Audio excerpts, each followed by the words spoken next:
अस्सलाम वालेकुम व्यूअर्स, मैं हूं आपकी host Rida Zahra. I welcome you all to my show diabetes discipline का एक बहाना। You are watching me live on willing ways and diabetics institute Pakistan Facebook page.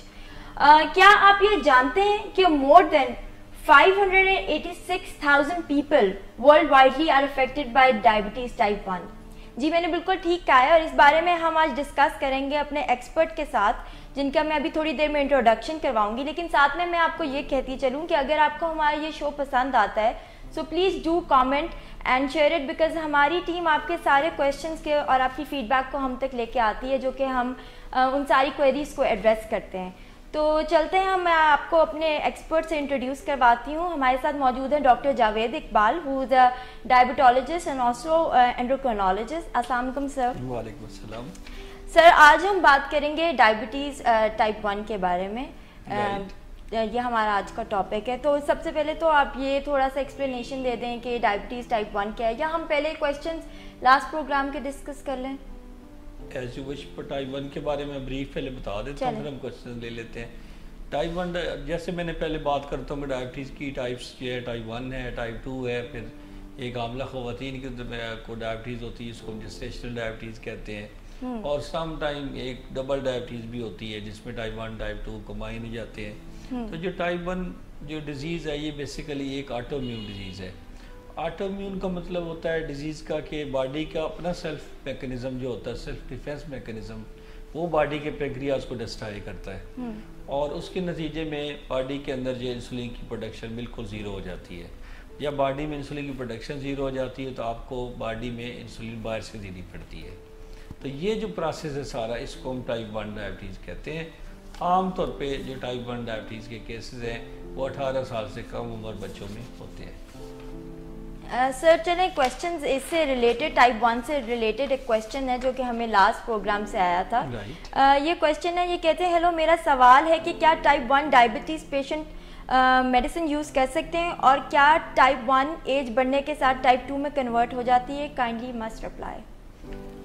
आपको पता है मिश्रिदा कि जितनी भी ये डायबिटीज़ टाइप 1 के अंदर जितनी भी हम मेडिकेशन यूज़ करते हैं उनके दो तरह के उनके एक्शंस होते हैं।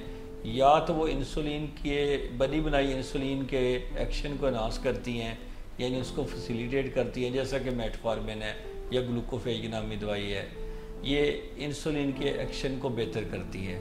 लेकिन इसके लिए क्या ज़रूरी है कि बॉडी में इंसुलिन का मौजूद होना ज़रूरी है। और कुछ ऐसी मेडिसिन हैं जैसे कि ये डाइनल है, डायमिक्रोन्स हैं, अमेरिल है, ये सारी दवाइयाँ ये लबलबे के ऊपर असरदार होती हैं और लबलबे में से इंसुलिन की पैदावार को बढ़ाती है। तो इसके लिए ज़रूरी है कि लबलबा खुद फ़ाल हो, लबलबे के कुछ ना कुछ पुलिये बचे हो जहाँ से इंसुलिन पैदा की जा सके। अब आप अगर टाइप 1 की पैथोलॉजी पे गौर करें तो टाइप 1 में टोटल डिस्ट्रक्शन हो गई होती है सेल बीटा सेल्स की। वो खुलिए वो सेल्स जो इंसुलिन पैदा करते हैं वो बॉडी में एग्जिस्ट ही नहीं करते। तो अब जब आप मेडिसिन देंगे तो उसका कोई इफेक्ट नहीं आएगा। उन मेडिसिन ने इंसुलिन को बनाना है या इंसुलिन को अच्छा कर उसका काम बेहतर करना है, इसलिए इंसुलिन देने का कोई फ़ायदा या उसको कोई बेनिफिट कोई नहीं है। वो तो लोग डेफिनेटली ट्राई करते रहेंगे शुरू में, कुछ लोग अपने तौर पे नासमझी में, लेकिन उसका बेनिफिट कोई नहीं होता। अच्छा, वो फिर उसका बेनिफिट यूजलेस हो जाता है। सर इसी तरह के एक और क्वेश्चन है, ये फरहत काजी साहब हैं, इनका दूसरा क्वेश्चन का जवाब दे दो। पूछा था कि टाइप 1 टाइप 2 में कन्वर्ट हो जाती है कि नहीं। ये भी देखा गया कि टाइप 1 के जो पेशेंट्स हैं वो इंसुलिन यूज़ कर रहे हैं और 20 साल 30 साल इंसुलिन यूज़ करते हो गए हैं, अब वो ओवरवेट होना शुरू हो गए। उनके अंदर जब एज के साथ इंसुलिन के खिलाफ मुज़ाहमत भी पैदा होनी शुरू हो गई। अब एक तरह से ये जो इंसुलिन रेजिस्टेंस वाला एलिमेंट है ये टाइप 2 का फीचर है। तो अब टाइप 1 वाले भी फीचर्स हैं जो इंसुलिन की कमी है, और टाइप 2 वाला फीचर्स भी हैं इंसुलिन रेजिस्टेंस है। तो आपको इंसुलिन की डोज बढ़ानी पड़ेगी, हो सकता है कुछ मेडिसिन ऐसी देनी पड़े जो रेजिस्टेंस को ओवरकम करें। तो इस किस्म की डायबिटीज़ को हम कहते हैं डबल डायबिटीज़। अच्छा। यानी अब वो टाइप 1 वाला पार्ट भी चल रहा है और प्लस टाइप 2 वाले फीचर्स भी आ गए हैं। तो ये टाइप 1 टाइप 2 में कन्वर्ट नहीं हुई, एक्चुअली टाइप 2 के कुछ फीचर्स आप कहना चाह रहे हैं कि दोनों डायबिटीज टाइप 1 और टाइप 2 साइड बाय साइड चलती हैं और आप दोनों को मैनेज कर रहे होते हैं। सर इसी तरह का एक और क्वेश्चन है, फरहत काजी इन्होंने पूछा है, what is the main cause of type 1 diabetes without any history of family members. My son is 10 years old and he is diagnosed with type 1 since last year. We have no family history of diabetes, so how it happened? जो type 1 के diabetic patients होते हैं इनमें genetics का role ज़रा कम है। Type 2 patients में 80% है, तो टाइप 1 में लेस दैन 10% है। ऐसा नहीं है कि अगर फैमिली में टाइप 1 के मरीज़ हैं तो बच्चों में टाइप 1 होएगी।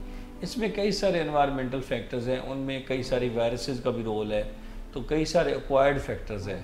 ज़रूरी नहीं है कि हर एक केस में जेनेटिक फैक्टर्स हो। ठीक।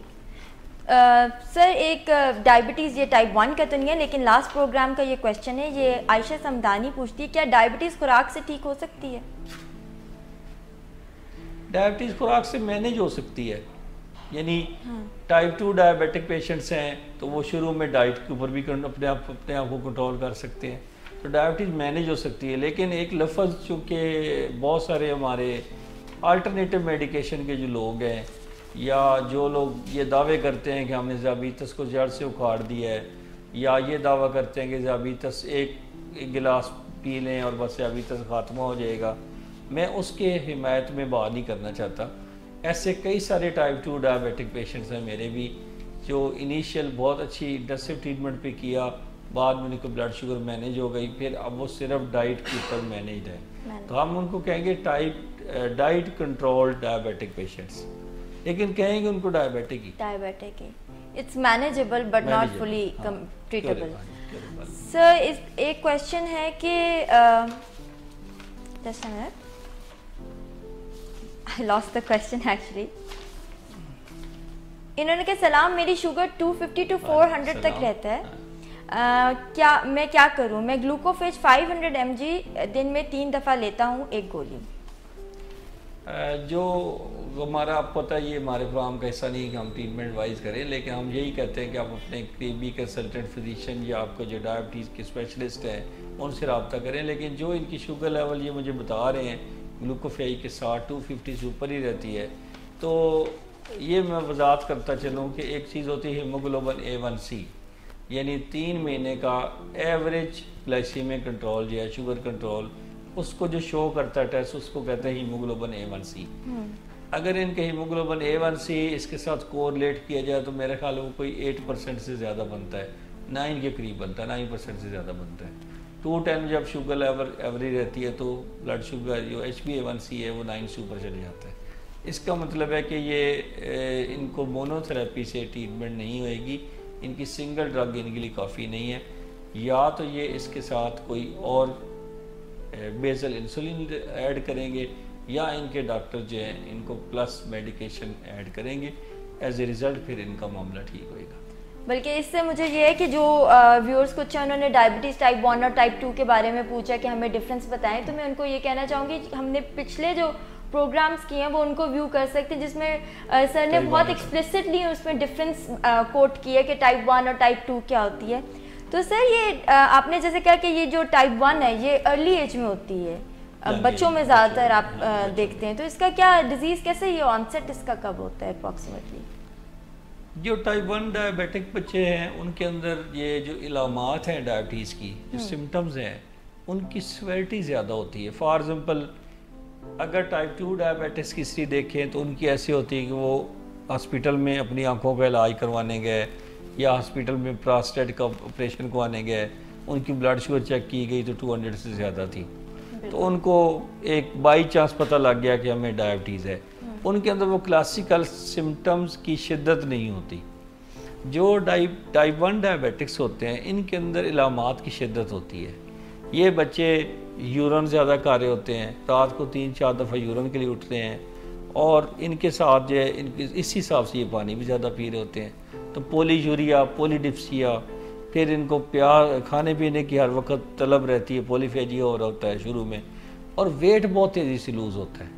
अच्छा। जो टाइप 2 डायबिटिक्स हैं वो ज़्यादातर वेट लूज़ नहीं करते, गेन होता है ना उसमें, उनके अंदर गेन भी हो सकता है, नॉर्मल भी हो सकता है। बट ये जो लोग हैं टाइप 1 वाले, इनके अंदर चूँकि इंसुलिन की एब्सोल्यूट डेफिशिएंसी हो गई है, तो इनकी बॉडी में अब glucose as a source of energy use नहीं हो रहा। अच्छा, जब बॉडी में glucose as a source of energy use नहीं होता इंसुलिन की अदम मौजूदगी में, तो इसका मतलब है आपकी बॉडी की fat as a source of energy use होएगी, चर्बी पिघलना शुरू हो जाएगी, अगर फैट से भी काम नहीं चलेगा तो फिर बॉडी की प्रोटीन मसल मैस जो है, मसल प्रोटीन जो है वो यूटिलाइज होना शुरू हो जाएगी as a source of energy. तो आपकी बॉडी की प्रोटीन और फैट कम होना शुरू हो गई है।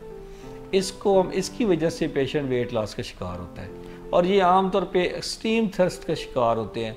ये पानी की बोतल या कोई ना कोई ये कोल्ड ड्रिंक्स अपने हाथ में लेके फिर रहे होते हैं। अच्छा, और क्लिनिक में भी जब आते हैं तो वहाँ पे बैठे 4 दफ़ा 5 दफ़ा वो पी चुके होते हैं पानी आपके सामने, एक्सट्रीमली थर्स्टी होते हैं। तो सर बच्चों में ये सिर्फ सिम्टम्स देख के आप डायग्नोस कर देते हैं कि एक नहीं, डेफिनेटली उसके टेस्ट भी होते हैं। टेस्ट भी, वो भी थोड़ा आप हमारे व्यूअर्स को थोड़ा एक्सप्लेन करते हैं। अच्छा, एक तो है कि बहुत छोटे बच्चे हैं, पीडियाट्रिक ग्रुप है, जैसे 2 साल से कम उम्र बच्चे हैं, तो उनमें भी डेफिनेटली आपको टेस्टिंग करनी पड़ेगी। उनमें हो सकता है आपको क्लासिकल सिम्टम्स को रिकग्निशन में आपको मुश्किल पेश आए, लेकिन थोड़े बड़े बच्चे हैं तो वो आपको अपने वालिदैन को बता भी सकते हैं। तो उनमें भी ब्लड शुगर टेस्टिंग होती है। वही हमारा एक अमेरिकन डायबिटिक एसोसिएशन का क्राइटेरिया है कि आप फास्टिंग शुगर चेक करते हैं, आप एक रैंडम शुगर चेक करते हैं, आप 3 महीने वाला टेस्ट कराते हैं HbA1c। इनसे डायग्नोसिस में हेल्प हो जाती है। और रियरली कभी कभार हमें एक ग्लूकोज टॉलरेंस टेस्ट भी करना पड़ता है, जो कि हम आजकल बहुत कम कर रहे होते हैं, बड़ों में भी। तो बच्चों में भी करना हो तो उसकी फिर डोज ज़रा ग्लूकोज 75 ग्राम की बजाय पर केजी बच्चे के हिसाब लगा के हम उस हिसाब से ग्लूकोज पिलाते हैं और उसकी वैल्यूज़ को इंटरप्रेट कर लेते हैं। तो डायग्नोस्टिक मेथडोलॉजी सेम है एज इन एडल्ट्स। ठीक है ना सर, आपने ना लास्ट प्रोग्राम में बात की थी कि सेडेंटरी लाइफस्टाइल की वजह से भी डायबिटीज़ टाइप 2 का ऑनसेट हो सकता है। उसमें आपने जो कहा था कि this is one of the possibility. तो सर बच्चों में भी कुछ इस तरह की चीज़ हो सकती है कि टाइप 1 के अंदर? बच्चों में टाइप 1 डायबिटीज़ में इसका रोल नहीं है सेडेंटरी लाइफस्टाइल का। ऑल दो सेडेंटरी लाइफस्टाइल अगर वो बच्चे उसकी आदी हो जाते हैं तो definitely they will gain the weight. तो वेट गेन होएगा तो बच्चों में भी टाइप 2 डायबिटीज़ हो सकती है। तो उनमें टाइप 2 डायबिटीज़ होने का रिस्क तो बढ़ जाएगा, लेकिन टाइप 1 डायबिटीज़ यूजुअली इन चीज़ों से इंडिपेंडेंट होती है। सर आपने कहा था कि डायबिटीज़ जो है वो एक ऑटो इम्यून डिजीज़ है, तो टाइप 1 डायबिटीज़, टाइप 1, तो इससे रिलेटेड और क्या डिजीज़ हो सकते हैं? जब किसी बच्चे को टाइप 1 डायबिटीज़ डायग्नोज होती है तो हम देखना चाहते हैं कि चूँकि ये ऑटो इम्यून डिजीज़ है तो ऐसा हो सकता है कि बॉडी के बाकी आर्गन में भी ऑटो इम्यूनिटी हो, बॉडी के बाकी आर्गन में भी ऐसी एंटीबॉडीज़ मौजूद हों, ऐसे केमिकल मौजूद हों जो बॉडी के अपने टिश्यूज़ को डिस्ट्रॉय कर रहे हों। उनमें से एक टिश्यू है थायराइड। तो हम थायराइड के टेस्ट करवाते हैं। थायराइड के ख़िलाफ़ एंटीबॉडीज़ होती हैं, उनको हम थायराइड पेरोक्सीडेज एंटीबॉडीज़ कहते हैं या TPO एंटीबॉडीज़ के नाम से मशहूर हैं।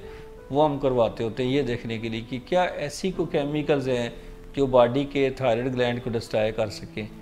और दूसरा हम थायराइड के टेस्ट करवाते हैं। थायराइड के जो टेस्ट हैं वो थायराइड स्टिमुलेटिंग हार्मोन होता है जिसको हम TSH कहते हैं, और उसका दूसरा केमिकल होता है फ्री T4। ये 2 टेस्ट हैं जो हर बच्चे के जिसको डायबिटीज़ है उसके अंदर पहले करने चाहिए at the time of diagnosis.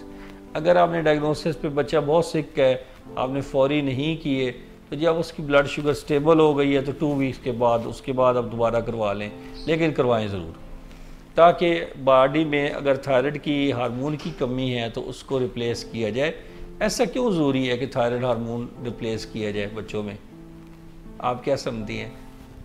Sir मुझे कोई आइडिया नहीं है क्या वजह नहीं। ये जो थायराइड हार्मोन है, ये थायराइड के ग्लैंड आपको पता है यहाँ पे सिचुएटेड होते हैं, इसमें से थायराइड हार्मोन निकलता है। थायराइड हार्मोन हमारी पूरी बॉडी की एनर्जी और ग्रोथ को के साथ रिलेटेड होता है, उसको कंट्रोल करता है। आप अगर एनर्जेटिक हैं तो आप समझें थायराइड की वजह से थायराइड आपका ठीक बन रहा है तो आप एनर्जेटिक हैं। अच्छा। जो ही आपका थायराइड कम होगा तो आप सुस्ती, कायली और एक्सेसिव नींद के शिकार हो जाएंगे और आपके ब्रेन की स्लोनेस सामने आनी शुरू हो जाएगी as compare to hyperthyroid. जब हाइपर थायराइड होएंगे तो आप ओवर एक्टिव हो जाएंगे। तो अभी जो हमारा बॉडी का बैलेंस है एक्टिविटी का या मेटाबॉलिज्म का, ये थायराइड के ऊपर डिपेंडेंट है। तो बच्चों में ख़ास तौर पे थायराइड की जो कमी है उनकी ग्रोथ पे भी असरअंदाज होती है। तो इसलिए बच्चों में थायराइड हार्मोन की कमी को नज़रअंदाज नहीं करना चाहिए। एक तो ये है।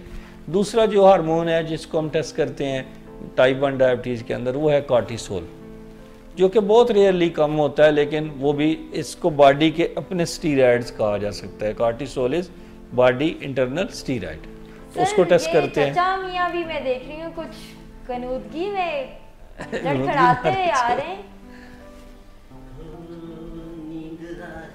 है जगा लो हमें तुम, नींद आ रही है जगा लो हमें तुम, ओ माइक। चाचा मैं एक और बीमारी में बता लूँ फिर आपसे बात करता हूँ। जी। अच्छा, तीसरी जो बीमारी है वो सीलिएक डिजीज़ है, जिसके बारे में हम जो टेस्ट करवाते हैं उसको हम टिश्यू ट्रांसग्लूटामिनेज एंटीबॉडीज़ कहते हैं। ये सीलिएक डिजीज़ ऐसी बीमारी है जिसमें आपकी बॉडी की जो स्मॉल इंटेस्टाइन है, जो छोटी आंत है, उसके अंदर तब्दीलियाँ आ जाती हैं, उसके खिलाफ एंटीबॉडीज़ बन जाती हैं और वहाँ से आयरन और बाकी माइक्रो न्यूट्रिएंट्स जो हैं उनकी अब्जॉर्प्शन कम हो जाती है। सर ये डायबिटीज़ की वजह से हो जाती है? डायबिटीज़ के साथ रिलेटेड हो सकती है, ऑटोइम्यून डिजीज़ है। अच्छा। सेपरेट भी हो सकती है, डायबिटीज़ के साथ भी हो सकती है। तो आपने हर वो बच्चा जो टाइप 1 डायबिटिक, उसमें ये 3 बीमारियाँ रूल आउट करनी है या उनके टेस्ट करवाने हैं। एक सीलिएक डिजीज़ के टेस्ट करवाने हैं, आप ठीक है, एक थायराइड के और एक कार्टिसोल के। तो ये तीनों जो है हमारे इसके इम्पॉर्टेंट पार्ट है उसकी मैनेजमेंट का और डायग्नोसिस का। चाचा मियां आपको क्या हुआ, आपने क्या हिस्सा ले लिया है? मिसिक्रा? नहीं, वो क्या नाम था आपका? मिसरिदा। अभी तक लगता है कि उनको मिसिक्रा से का नाम ही अभी तक निकला ही नहीं दिमाग से। वो मैं ज़रा नोदगी में था पहले, मैं ज़रा मिसिक्रा तो अब इंग्लैंड चली गई हैं। अच्छा। हाँ, अब आप तो इंग्लैंड में जो डायबिटीज़ की एसोसिएशन है उससे नॉलेज हासिल करने गई है। वो मैं बताता हूँ ना, मैं क्यों भूल गया, मैं अभी बताता हूँ। अच्छा। सबसे पहले छोटों को प्यार, बड़ों को खलूस भरा नहीं इधर आदाब। मिस रिदा कैसी हैं आप? ठीक हैं डॉक्टर साहब, आप कैसे हैं? अल्हम्दुलिल्लाह, मैं तो अब पता है हमेशा ठीक ही होता हूँ। हाँ, बस चचा मियाँ ही गड़बड़ होते हैं जब भी होते हैं। तो डॉक्टर साहब बात ये है कि कल मुझे आ रही थी खांसी, कल नहीं परसों की बात है। अच्छा, सही। तो मैंने पहले तो मैंने खांसी की, ठीक फिर है। उसके बाद मुझे सिरप एक मिला, मैंने उसका एक चम्मच लिया, बड़ा मज़ा आया। आपने खुद ही ले लिया? बस आपने सर से कंसल्ट नहीं किया? नहीं, वो सर का वो उस वक्त नंबर नहीं था ना, तो वो मैं ये तो बहाने हैं, ये तो आपके बहाने हैं। मैंने ना वो पूछा अपने एक फ्रेंड से। सर हम मैनेजमेंट पे बात करेंगे, सेल्फ मेडिकेशन पे भी करेंगे, ताकि बिल्कुल सही चाचा मियाँ जैसे लोगों को अवेयरनेस हो। चाचा मियाँ का किस्सा तो सुन लें मिसरिदा। हुआ ये कि मैंने एक दोस्त से मशवरा किया, भाई मुझे कुछ बताओ, खांसी आ रही है। तो उसने एक सिरप मुझे बताया, पहले मैंने उसका एक चम्मच पिया, मुझे बड़ा मज़ा आया। दूसरा पिया, फिर उसने कहा था 2 से ज़्यादा नहीं पीने, तो मैंने कोई 3, 4, 5 पी। क्योंकि आपको टेस्ट अच्छा लगा होगा ना? टेस्ट अच्छा लगा, लेकिन बाद में क्या हो रहा था, मुझे नींद, चक्कर और गनूदगी अभी तक नहीं उतर रही। तो मेरा जो असल सवाल है आपसे कि जो ये शुगर के पेशेंट हैं, वो अगर इस तरह की दवाइयाँ, खांसी का सिरप, जिस मेडिसिन में ये ऐसी मिठास और नींद होती है, क्या ये भी उनके लिए नुकसानदेह है?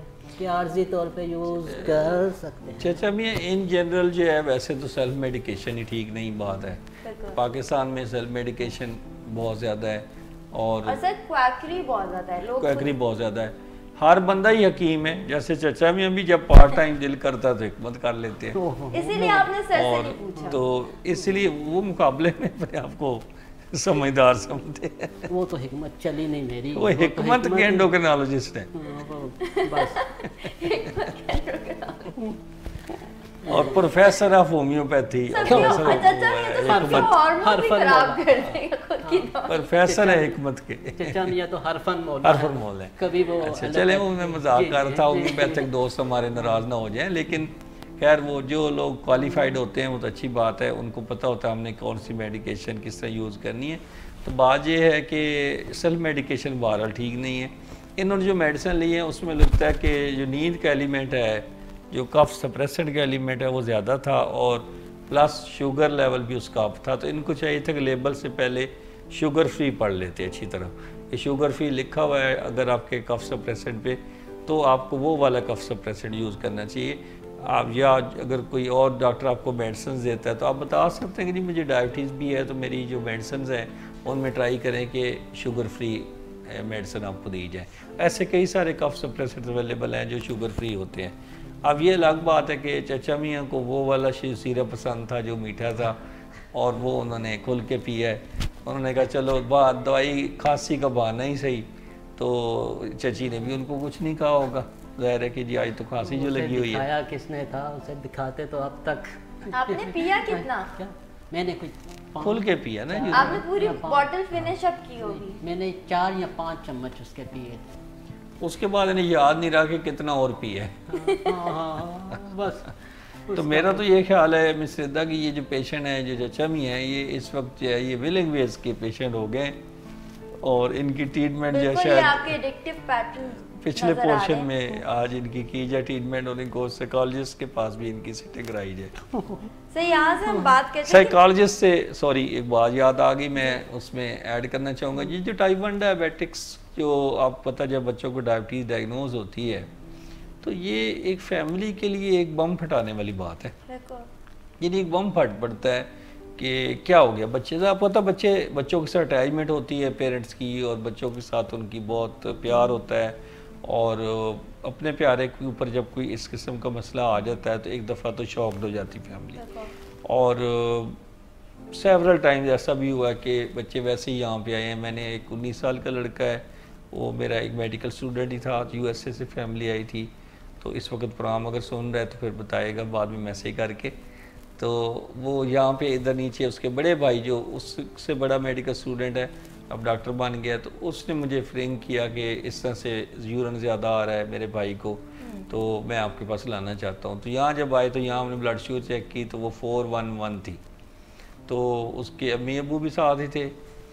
खैर वो मैंने उनकी जो मदर और फादर ने तो उधर ही रोना शुरू कर दिया। फिर उनको मैंने कुछ समझा के मैंने कहा आप ज़रा दूसरे कमरे बैठें और मुझे बैठ के बात करने दें उन दोनों भाइयों से, क्योंकि दोनों मेडिकल के थे तो समझदार थे और एज ऐसी थी जिसमें कुछ बात समझ आती। बहुत छोटे बच्चों में तो ये बात समझाना वैसे मुश्किल हो जाती है। और सर तो, साथ में मैं ये भी ऐड करूँ कि फैमिलीज जो वो इसके बारे में ये एक है कि स्टिग्मा की बड़े एज के लोगों को ये बीमारी होती है, तो बच्चों को ये नहीं होती, तो वो समझाना कि उनको टाइप 1 हो। हाँ, अब ये है कि उसको मैंने समझाया कि ये इंसुलिन के पेन्स हैं और ये इस तरह से शुरू करने हैं और उसने उसके मुताबिक एडवाइस के मुताबिक वो ट्रीटमेंट ली। अब माशाल्लाह वो ठीक है, मेडिकल कर गया है, अब USA में अपनी रेजिडेंसी करने जा रहा है। अच्छा। तो ये भी एक तो ये बात इम्पॉर्टेंट है कि इंसुलिन के साथ आप उतनी नॉर्मल लाइफ गुजार सकते हैं जितनी कि बाकी लोग नॉर्मल लाइफ गुजार रहे हैं। It is just like your glasses. आपकी नज़र नहीं है, नज़र कमज़ोर हो गई है तो आपको ऐनक लग जाती है। हाँ, जैसे और ऐनक पे कभी हम सवाल नहीं करते कि ये हमारा पहला या आखिरी इलाज है। ये इलाज होता है साइंटिफिक। तो इसी तरह से इंसुलिन के बारे में ये कहना कि ये आखिरी इलाज है, ये भी गलत बात है। ये ना पहला और ना आखिरी इलाज है, ये इलाज है। इन सर्टन सिचुएशन यही एक ओनली इलाज है, तो आपने उसको एज इलाज एक्सेप्ट करना है। इसमें साइकोलॉजिस्ट का बहुत रोल है, फैमिली पूरी को काउंसिल करना, उनको समझाना, और ये बहुत इम्पॉर्टेंट भी है on the part of physician के फैमिली को या तो खुद काउंसिल करें या टाइम दें या फिर साइकोलॉजिस्ट के साथ बाकायदा उनके सेशन कराएं ताकि फैमिली उस डिजीज़ को एक्सेप्ट करे। सबसे पहला रिएक्शन आपको पता है फैमिली का क्या होता है? वो ये सोचते हैं कि काश इंसुलिन के अलावा कोई इलाज हो। सर यही मैं आपसे पूछना चाहती थी कि टाइप 1 में इसका इलाज क्या सिर्फ इंसुलिन ही है? टाइप 1 में इसका इलाज इंसुलिन ही है थ्रू आउट लाइफ, और अगर हम इंसुलिन नहीं लगाते तो उसकी कई सारी कॉम्प्लिकेशंस हैं। सही, कॉम्प्लिकेशंस किस तरह की कॉम्प्लिकेशंस? आप ये समझ लें कि जैसे अब चचा मियाँ की ऐनक उतर जाए तो ये क्या करेंगे? क्या करेंगे आप? अंधेरा हो जाएगा ना हमारा।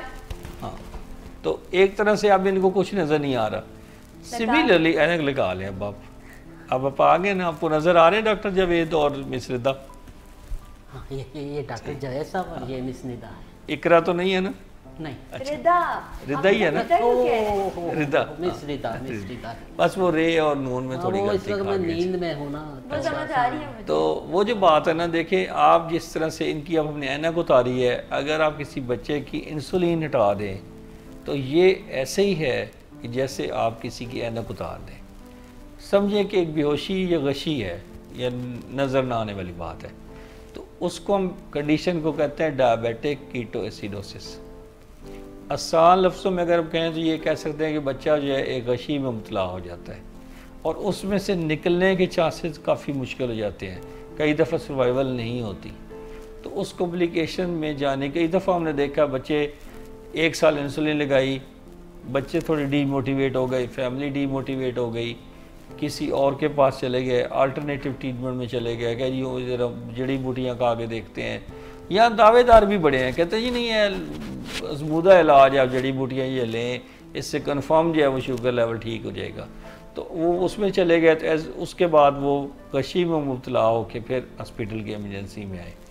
अब इन जड़ी बूटियाँ देने वालों का और जड़ी बूटियाँ खिलाने वालों को इनके नुकसानात का इसलिए नहीं पता चलता, बिकॉज जब एमरजेंसी होती है तो आपको पता फिर लोग सीधा बड़े किसी टीचिंग हॉस्पिटल की एमरजेंसी में दौड़ते हैं अपने बच्चों को उठा के और वहाँ अपना ट्रीटमेंट कराते हैं। उस वक्त वो बिल्कुल उस बंदे के पास नहीं जाते जिसने उनको उस गलत रास्ते पे लगाया होता है। अगर वो वापस जाके भी अपना इलाज करवा के दोबारा भी उनको फीडबैक के तौर पे और बड़ी ठीक ठाक फीडबैक दें तो मेरा ख्याल है ये क्वैकरी रुक सकती है। हमारे अपने लोगों को भी थोड़ा क्वैकरी के खिलाफ एक्शन लेने चाहिए ना। सर बहुत अवेयरनेस के हवाले से मैं ये कहूँगी कि काफ़ी अभी भी मतलब ऑल्दो इतने साइंटिफिक नॉलेज इतना प्रोग्रेस कर गया है, लेकिन उसके बावजूद लोग इसलिए कि शॉर्टकट्स, हम लोग शॉर्टकट्स के आदी हैं ना, हम शॉर्टकट्स ढूंढते हैं। आपको पता है हमारे लोग इस शॉर्टकट में होते हैं कि मैं जल्दी से ये लग जाऊं और मैं ऊपर उस ग्रेड में लग जाऊं, ये भी शॉर्टकट्स ही है ना। तो डायबिटीज की ट्रीटमेंट आपने एक प्रोग्राम में कहे थे कि हमारे एशियंस जो हैं उनके सेडेंटरी लाइफस्टाइल की वजह से उनमें इसलिए दे मोर प्रोन टू डायबिटीज, उनकी जेनेटिक्स इसी तरह से ट्रांसफॉर्म हो गई। बिल्कुल यही वाली बात है।